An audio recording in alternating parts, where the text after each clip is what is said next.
नवी मुंबई व रायगड जिल्ह्यातील ताज्या बातम्या आणि घडामोडींसाठी सबस्क्राईब करा वादळवारा लाईव्ह चॅनल आणि दाबा बेल आयकॉन।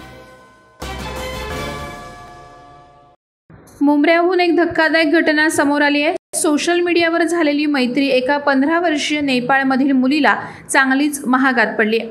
सोशल मीडियावरील मैत्रीचा गैरफायदा घेऊन 22 वर्षीय तरुणानं या अल्पवयीन मुलीवर अत्याचार केल्याची घटना घडली आहे। या प्रकरणी पोलिसांनी आरोपीला अटक केली आहे। एका महिन्यांपूर्वी 22 वर्षीय तरुणाची सोशल मीडियावर नेपाळमधील 15 वर्षीय मुलीसोबत ओळख झाली। त्यांनी एकमेकांच्या मोबाईल नंबरची देवाणघेवाण केली।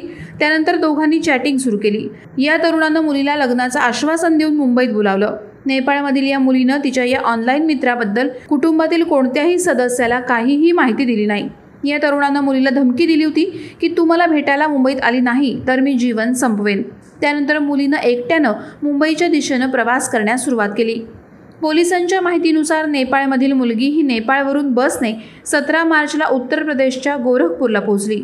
त्यानंतर गोरखपूरवरून ही तरुणी ट्रेनने 19 मार्चला कल्याणला पोहोचली। त्यानंतर आरोपीची पीडित मुलीसोबत कल्याण रेल्वे स्टेशनला भेट झाली।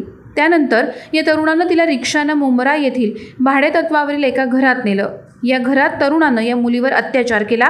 त्यानंतर या तरुणानं मुलीला दिवा स्टेशनला सोडलं। पीडित मुलगी दिव्यावरून दादरला पोहोचली।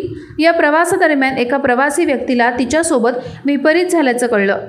या व्यक्तीनं पीडितेला सार्वजनिक रुग्णालयात दाखल केलं। आरोपीने पीडित मुलीचा मोबाईल हिसकावून घेतला, मात्र या मुलीला तिचा नंबर लक्षात होता। यामुळे पोलिसांनी मोबाईल ट्रेस करून आरोपीच्या मुसक्या आवळल्या। पोलिसांनी या आरोपीवर विविध कलमान्वये गुन्हा दाखल केला। दरम्यान आरोपी तरुण वडाळ्याचा असून त्यानं पीडित मुलीच्या मोबाईलमधील सर्व चॅट डिलीट केलं आहे। हे प्रकरण आता मुंब्रा पोलिसांकडे वळवण्यात आलंय। वादळवारा लाईव्हसाठी न्यूज ब्युरो, मुंबई। नवी मुंबई व रायगड जिल्ह्यातील ताज्या बातम्या आणि घडामोडींसाठी सबस्क्राईब करा वादळवारा लाईव्ह चॅनल आणि दाबा बेल आयकॉन।